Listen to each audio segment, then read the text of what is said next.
आज के सेशन में हम स्टार्ट करते हैं एक नए टेस्ट पेपर का। जो आपका टेस्ट है ये 8वां है। प्रैक्टिस सेट 8वां है आपका। और इसके अंतर्गत हम क्वेश्चंस को देखेंगे। तो पहला क्वेश्चन है कि कला किस भाषा का शब्द है। तो कला संस्कृत भाषा का शब्द है। नेक्स्ट क्वेश्चन है वेदों की रचना किस भाषा में हुई है। तो वेदों की रचना संस्कृत भाषा में हुई है। कला सत्य की अनुकृति है, कथन किसका है। तो ये प्लेटो का कथन है। नेक्स्ट है ललित कला कितने प्रकार की होती है। तो ललित कला 5 प्रकार की होती है। हेगेल ने किस कला को श्रेष्ठ माना है। तो हेगेल ने काव्य कला को श्रेष्ठ माना है। हेगेल ने किस कला को निम्न श्रेणी में रखा है। तो हेगेल ने स्थापत्य कला को निम्न श्रेणी में रखा है। कला का यथार्थवादी प्रयोग सर्वप्रथम किया था। तो ये भरत मुनि ने किया था। नेक्स्ट है भारतीय चित्रकला की उत्पत्ति हुई है। तो भारतीय चित्रकला की उत्पत्ति कहाँ से हुई है। शिला चित्रों से, क्योंकि प्राचीन काल में पाषाण चित्रों से ही हम पढ़ना शुरू कर देते हैं। चित्र बने होते हैं तो ये कपड़े या चमड़े पर बने होते हैं। भारतीय चित्रकला की विशेषता है सत्यम शिवम सुंदरम, जैसे स्वरूप की कल्पना, या देख सकते हैं उत्कर्ष या आदर्शवादिता। तो भारतीय चित्रकला में आदर्शवादिता ज़्यादा रहती है। आप चाहे चित्रकला उठा लें चाहे कहानियाँ उठा लें, हर जगह आपको आदर्शवादिता ही मिलेगी। षडंग का सिद्धांत किस ग्रंथ से है। तो षडंग का सिद्धांत आपका कामसूत्र से है। षडंग का लेखक कौन है। षडंग का लेखक कौन है। तो षडंग के लेखक हैं पंडित यशोधर। भारतीय शिल्प के षडंग पुस्तक के लेखक कौन है, यानी भारतीय शिल्प के षडंग तो ये लिखा है अवनीन्द्रनाथ टैगोर ने। फिलॉसफी ऑफ फाइन आर्ट ग्रंथ के लेखक कौन है। तो इसके लेखक हेगेल हैं, इसमें हेमेल लिखा हुआ है, हेगेल है। चित्रसूत्र का प्रथम अंग्रेजी अनुवाद किया था। तो डॉक्टर स्टेला क्रैमरिस ने। विष्णु धर्मोत्तर पुराण के लेखक हैं। तो विष्णु धर्मोत्तर पुराण के लेखक कौन है, मार्कंडेय मुनि। चित्रसूत्र किस ग्रंथ का अंग है। तो चित्रसूत्र आपका विष्णु धर्मोत्तर पुराण का अंग है।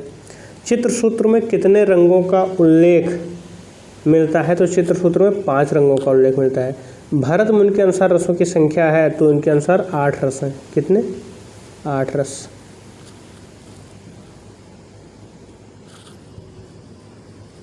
चित्र लक्षण के रचयिता हैं। तो ये आपके नग्नजीत हैं। अभिलाष तार चिंतामणि के लेखक कौन हैं। तो ये सोमेश्वर दत्त हैं। कामदेव के चित्र का उल्लेख मिलता है। तो इसका राइट आंसर हो जाएगा गीत गोविंद में। रामायण में उल्लिखित सीता की स्वर्ण प्रतिमा किस शिल्पी ने बनाया था। तो ये मैं नामक शिल्पी ने बनाया था। महाभारत में अनिरुद्ध का चित्र बनाया चित्रलेखा ने, उषा के कहने पर बनाया था। किस ग्रंथ में चित्रकला को सबसे ऊंचा स्थान दिया गया है। तो ये आपका चित्रसूत्र में। नेक्स्ट है आपका चित्रकला की उत्पत्ति का वर्णन किस वेद में मिलता है। और बात की जा रही है किस वेद में मिलता है। तो आपको ध्यान रखना है यहाँ पर वेद शब्द का प्रयोग किया गया है। तो वेद में सिर्फ चित्रकला शब्द का प्रयोग किया गया है, कला शब्द का प्रयोग। ठीक, कला शब्द का प्रयोग आपको ऋग्वेद में मिल जाएगा। लेकिन अगर मैं यहाँ पर वेद को हटा देता हूँ तो चित्रकला की उत्पत्ति किस ग्रंथ में है। तो चित्रलक्षण में सबसे पहले है। वहाँ पर आपको बताया जाता है नग्नजीत की जो कहानी रहती है राजा भयजीत की, वहाँ पर आपको बताया जाता है कि चित्रकला की उत्पत्ति कैसे हुई थी। जबकि ऋग्वेद में कला शब्द का प्रयोग है, उसकी उत्पत्ति के बारे में कोई वर्णन नहीं है वहाँ पर। तो अब आपको ये देखना है कि अगर वो वेद कह रहा है तो इसका मतलब वो पूछ रहा है कि उत्पत्ति ना पूछकर और चित्र ना कह के कला शब्द का प्रयोग समझ लीजिए पूछ रहा है, तो वो आपका ऋग्वेद हो जाएगा। लेकिन अगर चित्रकला की उत्पत्ति से संबंधित चीज़ों को पूछ रहा है तो वो चित्रलक्षण हो जाएगा। निम्नलिखित में से कौन असंबद्ध है। रेखा, अनुपात, वर्ण, चित्रकार। तो चित्रकार इसमें असंबद्ध है। रस का क्या अर्थ है। तो दर्शक के मन में आनंद की अनुभूति, विकल्प सी। नेक्स्ट है आपका वर्णिका भंग का तात्पर्य है। तो वर्णिका भंग का तात्पर्य है कि नाना वर्ग की सम्मिलित भंगिमा।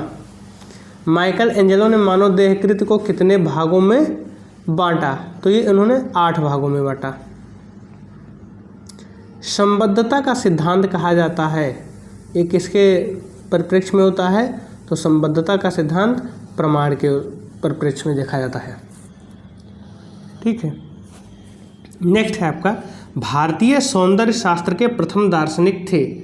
तो भारतीय सौंदर्य शास्त्र के तो ये भरत मुनि थे। रस ध्वनि को श्रेष्ठ माना है, तो जहाँ ध्वनि सिद्धांत आता है वहाँ पर वर्धन कर दीजिए, ठीक है। इससे याद रहेगा कि ध्वनि आनंद वर्धन से संबंधित है। सर्वश्रेष्ठ रस माना जाता है, मेरे व्यक्तिगत विचार से तो नहीं होना चाहिए, लेकिन मानस श्रृंगार जाता है। अंतराल में स्थित रूप के कितने आयाम होते हैं? तो अंतराल में स्थित रूप के सिर्फ 2 आयाम होते हैं। चित्र का प्राण होता है, तो चित्र का जो प्राण होता है वो रंग होता है। भाव क्या होता है? वो चित्र को अभिव्यक्ति देता है। बाकी आकृति के अकेले के बस के कुछ नहीं, रेखा के भी अकेले के बस के कुछ नहीं है। आकृति निर्जीव की भी हो सकती है, रेखा जब आकृति नहीं दे रही है तो क्या पता कि वो सजीव का हम निर्धारण कर रहे हैं या निर्जीव का निर्धारण कर रहे हैं। अकेले रंग भी हालांकि सम्मिलित, इन सारी चीज़ों को सम्मिलित रूप से अगर देखा जाए तो ये चित्र के प्राण हो सकते हैं। सहजानुभूति का सिद्धांत दिया है, तो सहजानुभूति क्रोचे ने दिया है। अलंकारवाद का प्रतिपादन किया है, तो इसको भामह ने किया है। रेखा कितने आयामी होती हैं? तो रेखा सदैव 1 आयामी होती है। रौद्र रस का रंग क्या है? तो रौद्र रस का रंग आपका लाल है। भारतीय अलंकरण की प्राचीन विशेषता है, तो भारतीय अलंकरण की प्राचीन विशेषता क्या है? रेखा।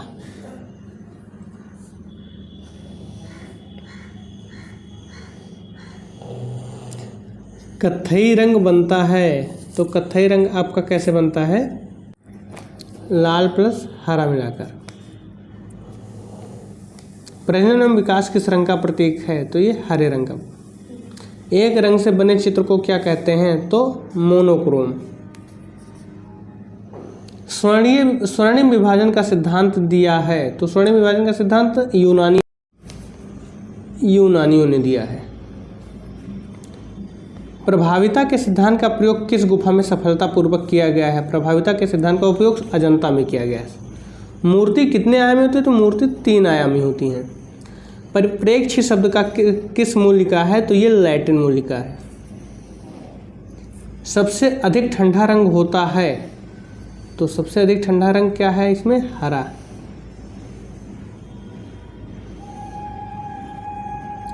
रंग की शुद्धता का परिचायक होता है, तो ये सघनता होती है। एक पूर्ण चित्र में कितने ग्राउंड हो सकते हैं? तो एक पूर्ण चित्र में 2 ग्राउंड हो सकते हैं। लावण्य को मोती की तरलता के समान किसने बताया है? तो इसका राइट आंसर आपका हो जाएगा रूप।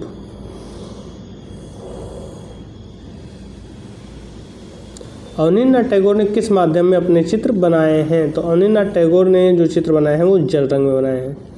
जल रंग की खोज किया था, तो इसका राइट आंसर हो जाएगा पॉल सैंडवाई ने। प्रसिद्ध वाश पेंटिंग शैली कहाँ विकसित हुई है? तो ये बंगाल।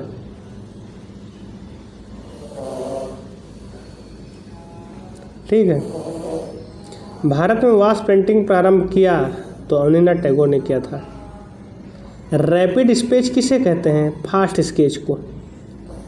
ऑन द स्पॉट पर चित्रण कार्य करने के लिए माध्यम कौन सा सही रहता है? तो इसका राइट आंसर है जल रंग। वाश तकनीक की रेखाएं भारतीय कला से प्रेरित हैं, लेकिन कहाँ की हैं? तो ये चीनी और जापानी तकनीक है। ग्वास रंगों की प्रकृति होती है, तो इसका आंसर आप लोग कमेंट बॉक्स में कमेंट करके बताएंगे कि क्या है इसका राइट आंसर। ठीक है, तो इस वीडियो में बस इतना ही। नेक्स्ट वीडियो में हम इसके आगे के पार्ट को देखते हैं। धन्यवाद।